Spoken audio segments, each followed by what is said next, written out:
Halo semua, apa kabar? Jumpa lagi dengan channelnya Warno-Warno. Kali ini saya akan memberitahu bagaimana cara melepas mata gergaji ini kalau sudah tidak ada ininya, kuncinya.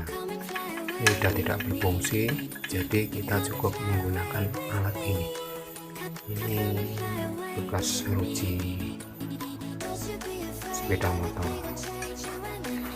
Bisa juga dengan menggunakan paku, dan nantinya ini cara lepasnya. Setelah lepas akan saya asah.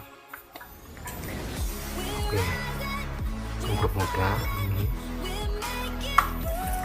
ini caranya. Kemudian tinggal jadi ininya udah nyangkut, udah nggak mau berputar.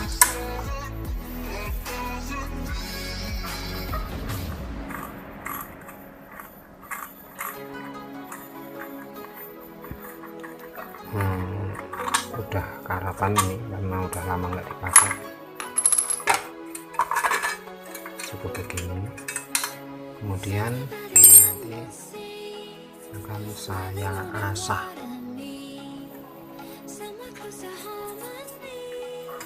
Oke, saksikan video selanjutnya.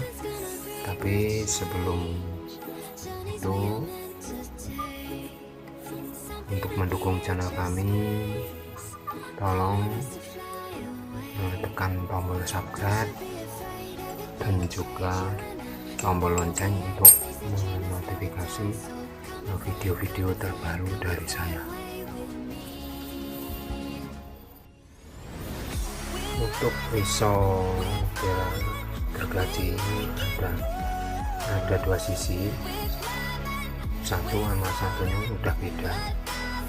Nah, yang satu tuh miring ke sana, yang satu miring ke sini.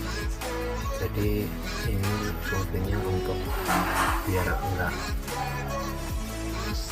lancar jalannya, biar lancar.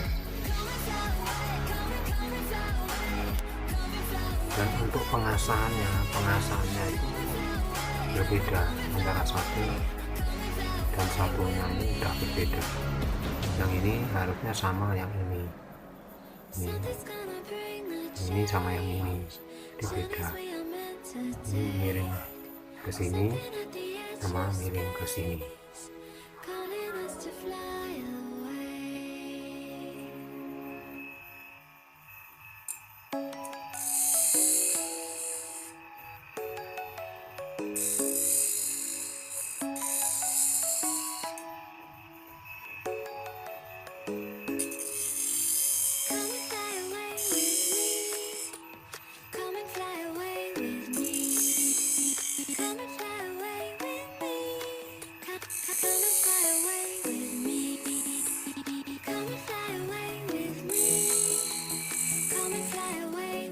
Setelah pisau selesai diasah, kemudian tinggal pasang lagi. Tapi jangan sampai keliru arah mata gergajinya.